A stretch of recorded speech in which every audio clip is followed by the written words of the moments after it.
I just had my first ghost encounter.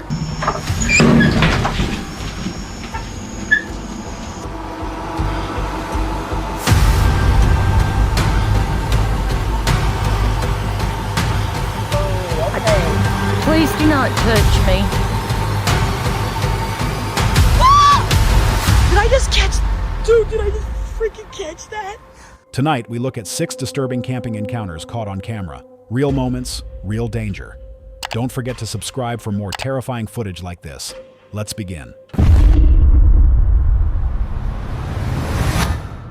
On May 23, 2025, Sydney, known for her calm and scenic road trip vlogs across the U.S., shared a video that began as a historical exploration of Body, a ghost town in California.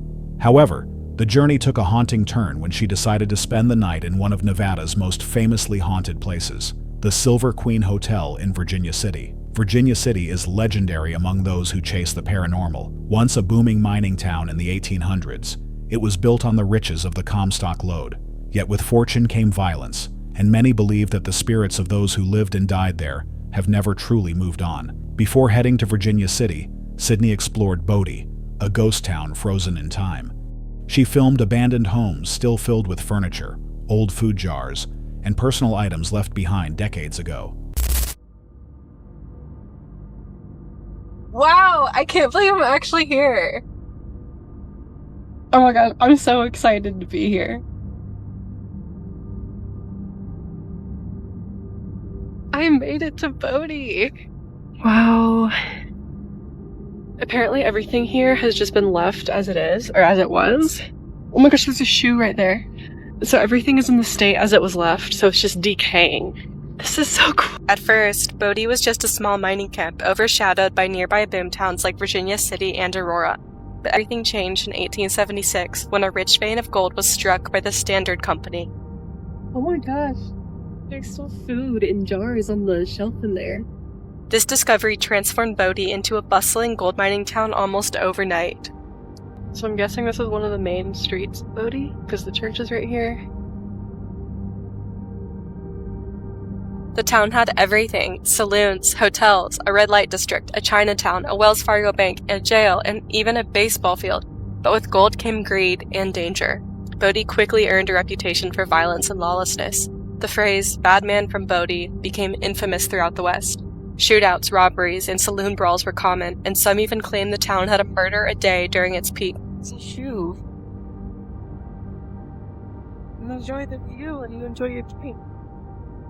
Mining was brutal and dangerous. Workers spent long hours underground in suffocating, dusty conditions using dynamite and hand tools to extract ore. But the mines were lucrative. Over the years, Bodie's mines produced roughly $34 million in gold and silver, which would be worth over $1 billion today. At its height, there were over 30 working mines and 9 stamp mills in the area to crush the ore. You know what's crazy? In 50 years, if I come here and look back on this video, it'll be completely different. A lot more deteriorated. So yeah, I'm literally living in history right now. While Bodie is remembered for its rough and tumble miners and lawless saloons, it was also home to hundreds of families. Women and children made up a smaller but significant portion of the population, often trying to create stability in a place known for chaos. Bodie's story began as a modest mining camp, but everything changed in 1876 when the Standard Company found a rich gold vein. Almost overnight, the town grew to include saloons, hotels, a red light district, and even a baseball field. But Bodie also became known for its violence and lawlessness. Stories of shootouts, robberies, and even daily murders turned "bad man from Bodie" into a phrase known throughout the West. Despite this, Bodie's mines produced immense wealth, with millions of dollars in gold and silver extracted from the earth. After leaving Bodie, Sydney arrived at the Silver Queen Hotel. Still open today, this aging hotel has been featured in paranormal shows because of the footsteps, voices, and ghostly apparitions said to haunt its halls. Nervous but curious, Sydney checked into room 10, right next to the infamous room 11, where legend says a woman named Rosie ended her own life. Wait. Oh, I just heard footsteps. I just heard footsteps. It sounded like this. What the?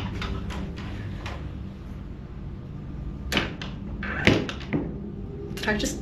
I just had my first ghost encounter. I would have grabbed my GoPro, but I was... Wait.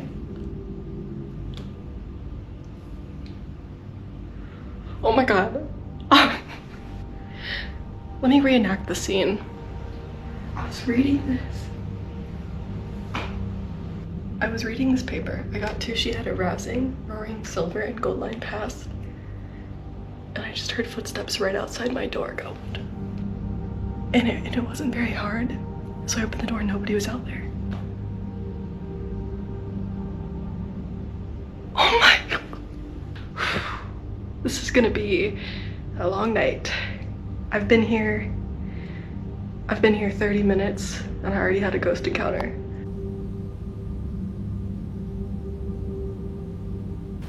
Wow. You know when there's footsteps above you, you can hear it. When there's footsteps outside, they're kind of hard.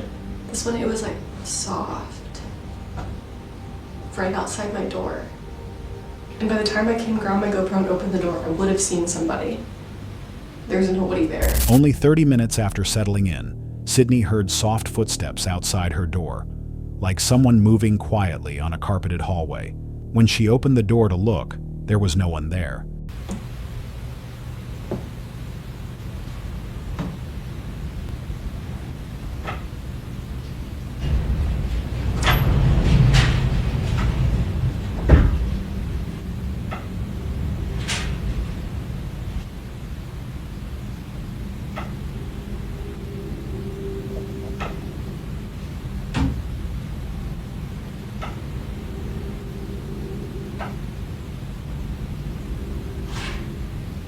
Throughout the night, the sounds intensified.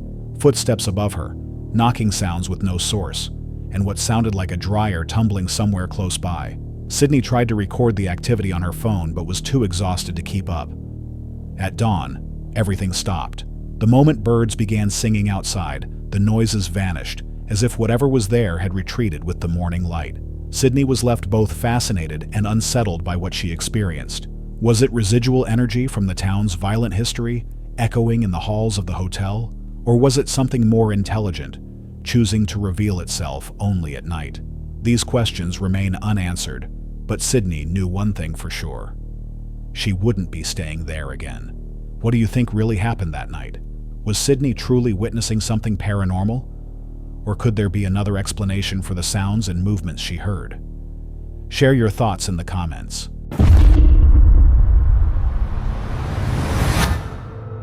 The channel Trent Waldy Outdoors is usually about peaceful solo car camping, scenic kayaking, and overnight trips across Florida. Trent's style is simple and genuine. He shares his adventures cooking over open flames and setting up minimalist campsites in state forests and riverbanks. His videos are typically calm, showcasing the quiet beauty of the wilderness. But during one particular overnight trip near a secluded dam in north-central Florida, the calm was shattered by an encounter that left him questioning everything. Trent arrives at a remote parking lot as the sun begins to set. There are no lights, no rangers, and no cell signal, just the dam, the river, and the woods stretching out around him. He sets up his simple car camping arrangement in his hatchback. Seats folded down, a foam sleeping pad, and a small charcoal fire pit. He films the setup, his meal, and the stillness of the forest. By the time the fire burns out, night has fully fallen. The only other vehicle in the lot is parked a few spaces away, and Trent believes he's alone. He climbs into the back of his car, wrapped in a sleeping bag, with the windows cracked slightly for air. He's expecting a peaceful night's sleep, but sometime after midnight, that peace is broken. I don't know if you guys can hear that, but so I'm sleeping in my car in a parking lot, and there's somebody walking around between our cars. He's walking around both mine and Dustin's. He tried to open my door, but luckily my car was locked. Hopefully he goes away. This is crazy. He's just like looking at everything.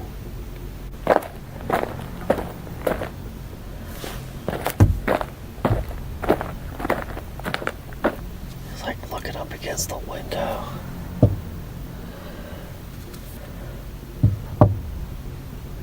This is crazy.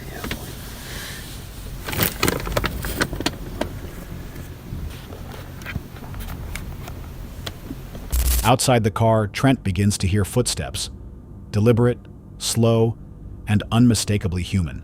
They crunch on the gravel, moving in a measured circle around his car. His instinct is to stay completely still in the darkness of his vehicle. He listens, heart pounding, as the footsteps move from his driver's side window to the rear hatch. Then he hears the door handle. Someone is trying to open it. It's locked, and they move on to the passenger side, testing that handle as well. Then, without saying a word, the figure walks to the only other car in the lot and repeats the same routine: footsteps, door handle, silence. This isn't someone lost in the woods, it's someone checking each car to see if they're unlocked. After circling both vehicles, the figure vanishes into the forest along a small, overgrown trailhead. It's as if they were never there at all. So here we are in the parking lot here. We just got up. I went to the bathroom a little bit ago, but got up for good now. And there's a trail in the woods, so whatever was walking around the car, it looked like it was up on two legs like a human, but whatever it was come out of this trail, I don't know. Definitely not going to be staying here again tonight, though, that's for sure. There's a tiny little turtle. I mean, this thing's like, I don't know, maybe like 3 inches long. Tiny little guy. I guess I'll get him out of the road so he doesn't get smashed. When dawn comes, Trent emerges from his car still shaken. Nothing was stolen, and there's no sign of damage, just the chilling memory of someone trying to get in.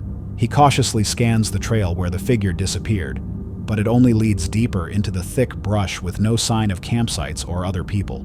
Later in the video, he reflects on how disturbing it was. Not because anything actually happened, but because of what almost did. It wasn't an animal, and it wasn't an accident. It was a silent, deliberate attempt to enter his car in a completely isolated place. This encounter left Trent deeply unsettled, and he admits he's not sure he'd ever camp alone there again. What do you think? Was this just an opportunistic stranger, or is there something even more sinister in those woods? Let us know your thoughts in the comments.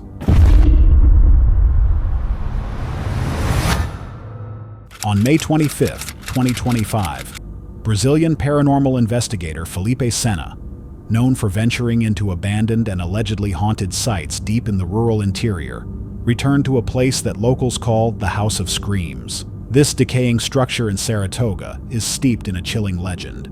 Years ago, a couple with a volatile relationship lived there. One night, following a drunken argument, the husband is said to have murdered his wife before taking his own life. Ever since, those who pass by the remote home claim to hear horrifying screams coming from inside, always late at night and with no clear source. Felipe begins his investigation by recounting the tragic story tied to the home. Olá, tem alguém aí? Tô vindo em paz, tô vindo só gravar pro YouTube. Cisterna. Pezão de árvore grande aqui, não sei se dá pra você. Tem que ter cuidado que tô pisando. Pezão de árvore, ó. Tudo aberto. Tem que ter cuidado. Só o breu aqui, viu? Aqui atrás, ó. Você tá doido, tem que ter cuidado onde pisa. Se você tá chegando agora e não é inscrito, tem que ter cuidado com cobra. Com licença! Tem que ter cuidado aqui, tem cobra aqui debaixo, pode ter, ó.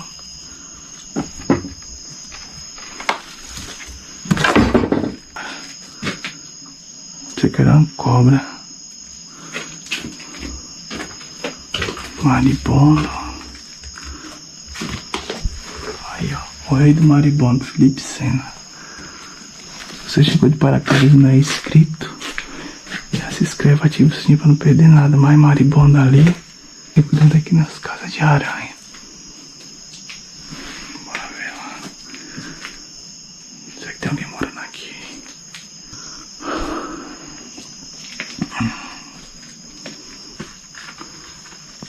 Bora lá, tem que ter cuidado. A gente vai entrar. Eita, o Tom tá aqui, cara. Não tem nada aqui na minha cabeça. Ó, o Tom de mariola aqui, ó. Cê tá doido. He steps cautiously into the crumbling structure, greeting whatever might be there in Portuguese, explaining that he's only there to record. Immediately, the house's decaying state strikes him. Cracked walls, a sagging roof, old furniture scattered about, and thick spiderwebs everywhere. But beyond the physical decay, it's the atmosphere itself that feels oppressive. Felipe describes the sensation as a weight on his chest, an energy that's heavy and still. Despite the physical dangers, wasp nests hanging from the ceilings and rotting boards underfoot, Felipe presses on, moving carefully from room to room. Strange noises soon begin to echo, muffled bangs, dragging sounds, and the unmistakable thud of something shifting in the darkness. Then, a window suddenly slams shut, startling him. A porta. Aqui, ó.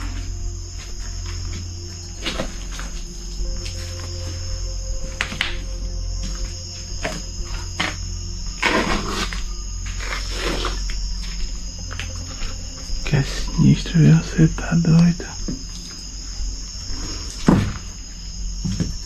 Que clima pesado, galera. Você não imagina como o clima aqui é pesado. Você tá doido.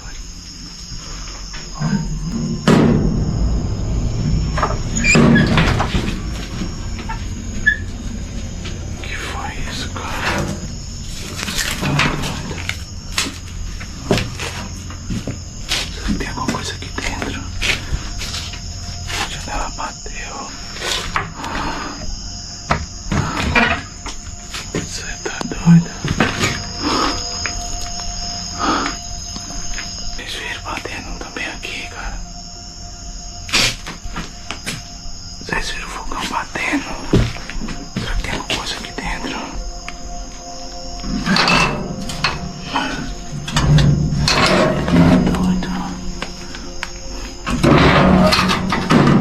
Moments later, the old metal door of a stove creaks open on its own. These sounds are too sudden, too precise to be dismissed as animals or the wind. They respond directly to Felipe's presence and movements. At one point, he thinks he sees something in the shadows, an eye-like glint of light that doesn't belong. But when he checks, there's nothing there. The sounds intensify. A loud dragging noise echoes from the back of the house, and fear flashes across Felipe's face. He calls out calmly, offering peace and even a prayer in Portuguese, hoping to avoid provoking whatever might be there. But the house doesn't just feel haunted, it feels unsafe, as though it could collapse at any moment. Felipe explains that it's not just the sounds or sights, it's the feeling of something telling him to leave, whispering at the edge of his mind, growing stronger the longer he stays. Finally, after another dragging sound, and the pressure in the air becomes overwhelming, Felipe decides to leave. The spirits here, whether angry, sorrowful, or simply trapped, remain a mystery. But one thing is clear, something still lingers in that house, and it doesn't want company. The story of the couple's tragic end seems to have left a mark on the house itself, an energy that refuses to fade. Whether these sounds and feelings are the echoes of that violent past or something more intelligent responding to Felipe, the encounter leaves an unsettling sense that the house wants nothing to do with the living. What do you think? Was Felipe truly encountering the lingering spirits of that tragic night? Or could the unsettling atmosphere be playing tricks on his mind? Let us know in the comments below. The channel A New Life in the Van follows a British couple traveling across North America in a rented RV. Their vlogs are honest and real, capturing the highs and lows of life on the road. In this particular episode, their journey through the American Northwest took a sudden and unsettling turn, one that left them shaken and forced to relocate in the middle of the night. Right, plan today is we think we're going to head down to, we've seen a really nice free park up, haven't we? Yeah, on Snake River. Yeah, it looks really lovely down there. But here was gorgeous.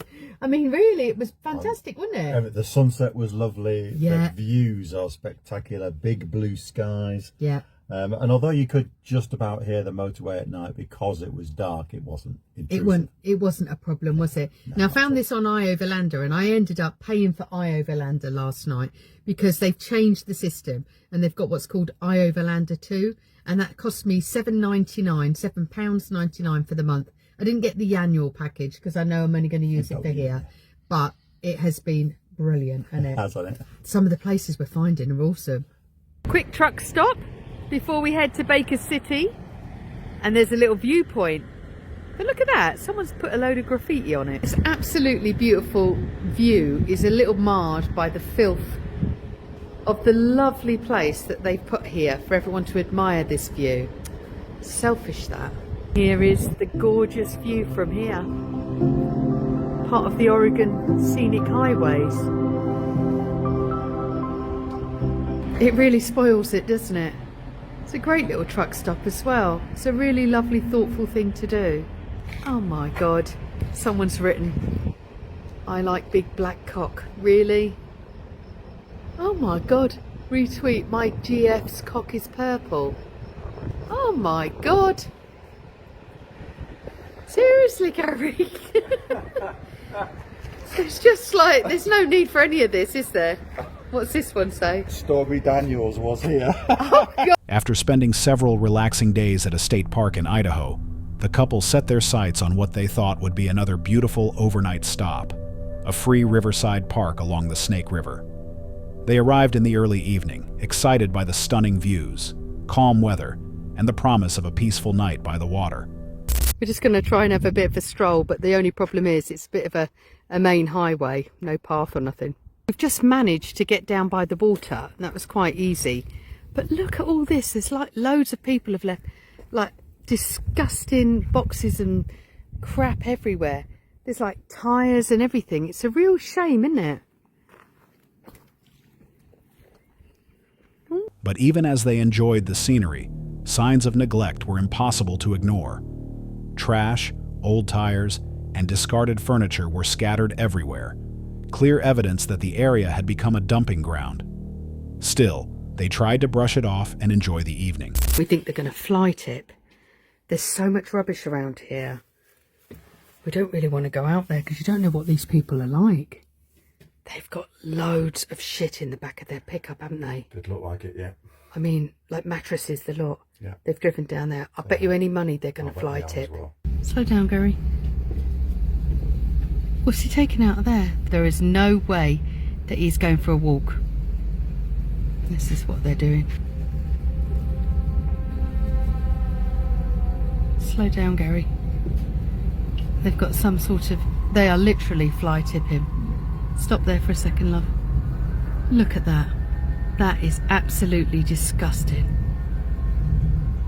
That is absolutely disgusting. In a beautiful area like this, they are fly tipping. We're not going to stay here because this is obviously somewhere that people are coming to fly tip. He's waiting to see us go, look. Yeah, he is. He's now put him on the back foot there a little bit, hun. Just stop there for a second. See what he decides he's going to do. Wow. Look at the size of those objects. I mean, there looks like there's a disability kind of vehicle there as well.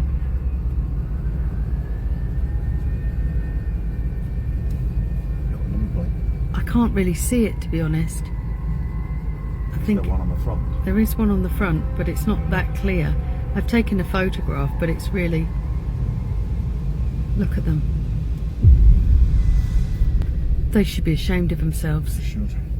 As they settled in, a pickup truck pulled into the lot nearby, its bed piled high with broken furniture and other debris. At first, the couple wasn't sure what was going on, but soon they realized the people in the truck weren't there to enjoy the river. They were there to illegally dump their load.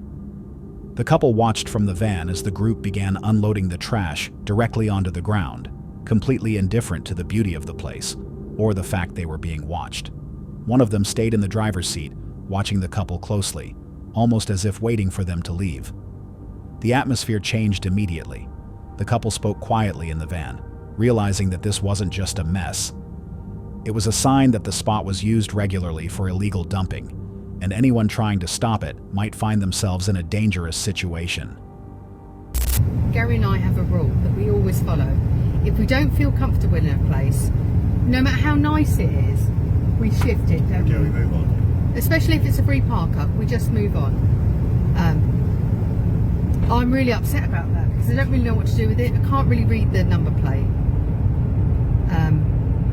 Let's get to a town and we'll see if we can maybe report it or something. But honestly, that's really upsetting. The place is beautiful, but it's just being completely ruined by dickheads like that. So, despite it being a bit late, we're going to just move on a little bit. We don't really know where we're going to go now, do we? No. With the sun setting and the mood growing tense, they decided to pack up and leave, even though it meant finding a new spot late at night. They felt both frustrated and disappointed. What should have been a perfect riverside camp had turned into a scene of open disrespect and potential confrontation. As they left, they reflected on a hard truth about van life. Just because a place looks beautiful doesn't mean it's safe. Sometimes the vibe of a location, how it feels when you're there, matters more than any scenic view. Illegal activity and the possibility of a tense encounter were risks they weren't willing to take, especially as visitors in a foreign country. What would you have done in their place? Would you have confronted the dumpers or just driven away as they did? Let us know your thoughts in the comments below. Uploaded on March 26, 2019, this eerie encounter comes from the YouTube channel Misguided Road Trips, led by Stacy, a seasoned explorer of the unknown. She's joined in this investigation by several other familiar names in the paranormal community. Patty from the G-Team, Heather from Heather's Hauntings, Clay from Time to Play TV, and a fellow investigator, JT. They returned to a place that had left them uneasy on an earlier visit. A small, overgrown cemetery deep in the woods, now ominously referred to as the Shadow Cemetery. Local legends surrounding the cemetery speak of figures watching from the forest, abrupt cold spots, and disembodied voices. Some visitors claim to have seen shadowy figures darting between the trees, while others report being grabbed or shoved as they walk among the graves. The group's earlier unsettling experience and these persistent tales of paranormal activity are what drew them back to this forgotten site. We're trying to film. She's like, What's all the little baby things over here, baby? Yeah, that's the flowers that move. Okay, guys, we are here at the cemetery and we're going to take a quick ride through.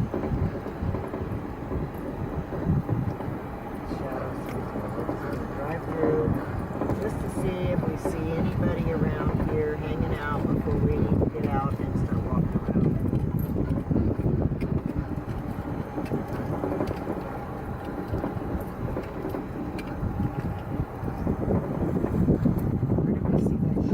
Right over there.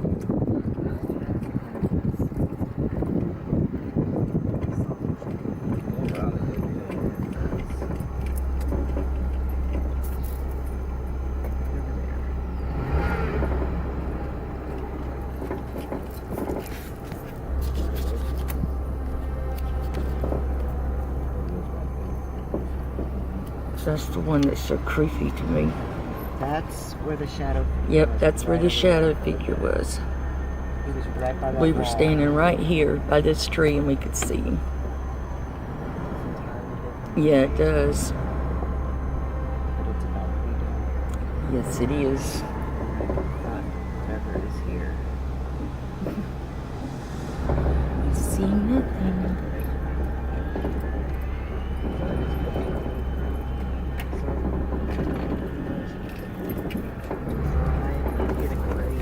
They've already got a new grave out here since I was here last. I don't know. Why would somebody want to be buried out here? Guys, we're back at the Shadow Cemetery. We came out during the day to check it out and make sure that it was clear here. And JT spotted somebody. I thought I saw him. Then Heather thought she saw him, but there's nobody out here. So, we're not sure. The team arrives in the daylight to reacquaint themselves with the cemetery's layout. The space is small and surrounded by dense woods that block out any view of the outside world. Even during the day, the investigators feel a change in the atmosphere, an oppressive weight, and the distinct sense of being watched. As the sun begins to set, the strange activity starts. Several team members spot dark shapes moving just beyond the tree line. One figure seems to slip behind a large grave marker, but when they approach, there's no one there. Another shadow is glimpsed near the cemetery's low brick wall, only its legs visible before it vanishes mid-stride. These sightings are consistent and shared by multiple people, ruling out the possibility of a trick of the light. As darkness falls and they switch to night mode, the energy grows more intense. Fully charged equipment begins to die without warning. First the lights, then the cameras. Paranormal investigators often report this phenomenon in places of high activity, where unexplained energy surges interfere with electronics. Physical sensations soon follow.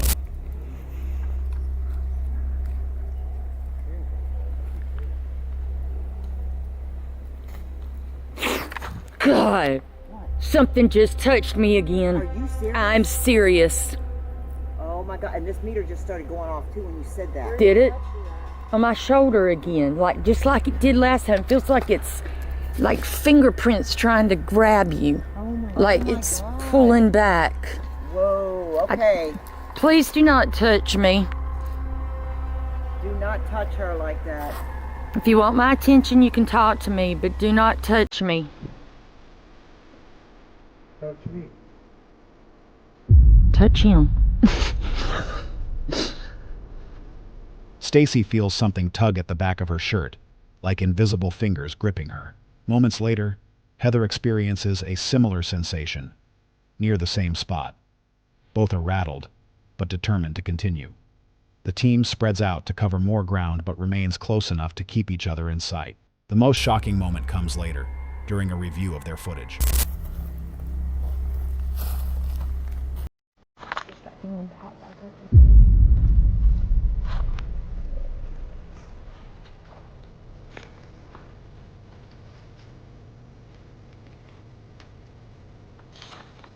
Anybody out here?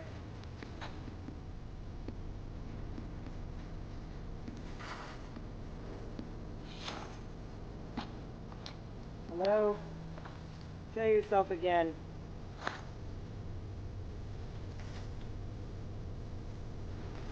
It's strange vibes, y'all.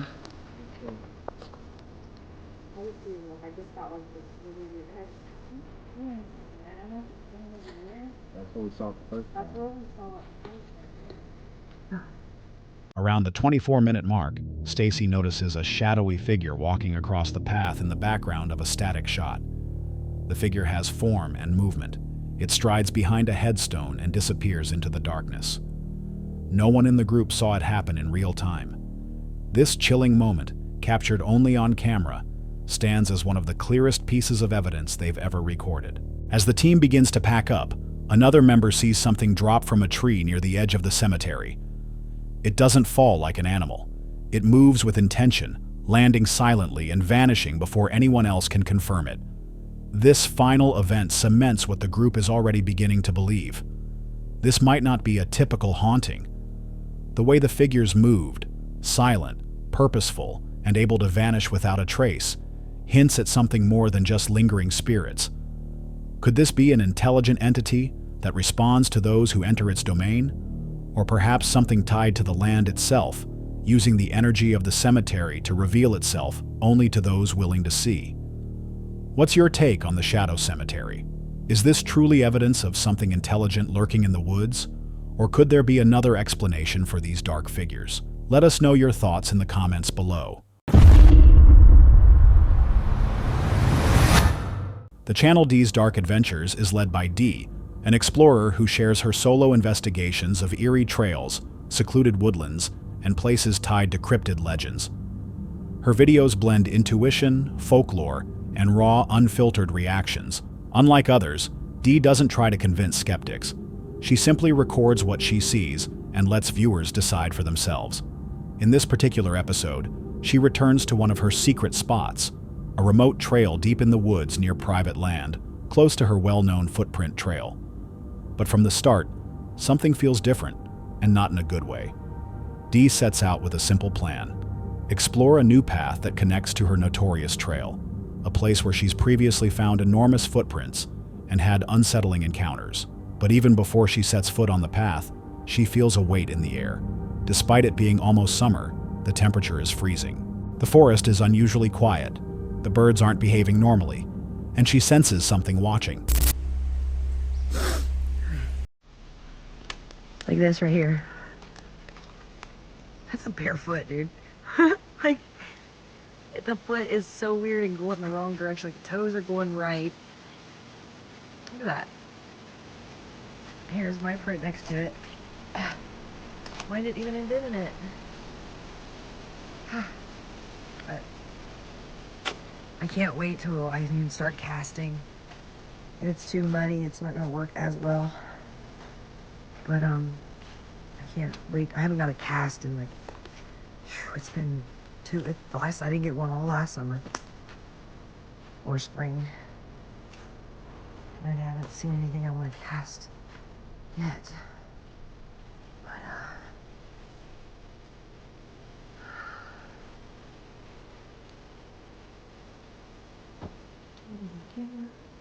so this whole path, the whole way is going to be muddy and mucky. That's why I don't really like taking it too much on the left side of the tower, because it's all mud.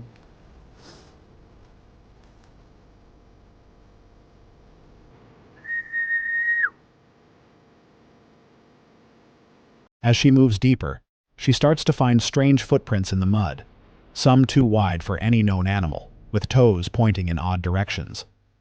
One print looks almost human but has only 3 toes. Another resembles a dog's paw, but far larger and strangely shaped. She places her boot next to each one to show just how massive they are. Recalling past conversations with researchers who've described similar prints tied to alleged dogman sightings.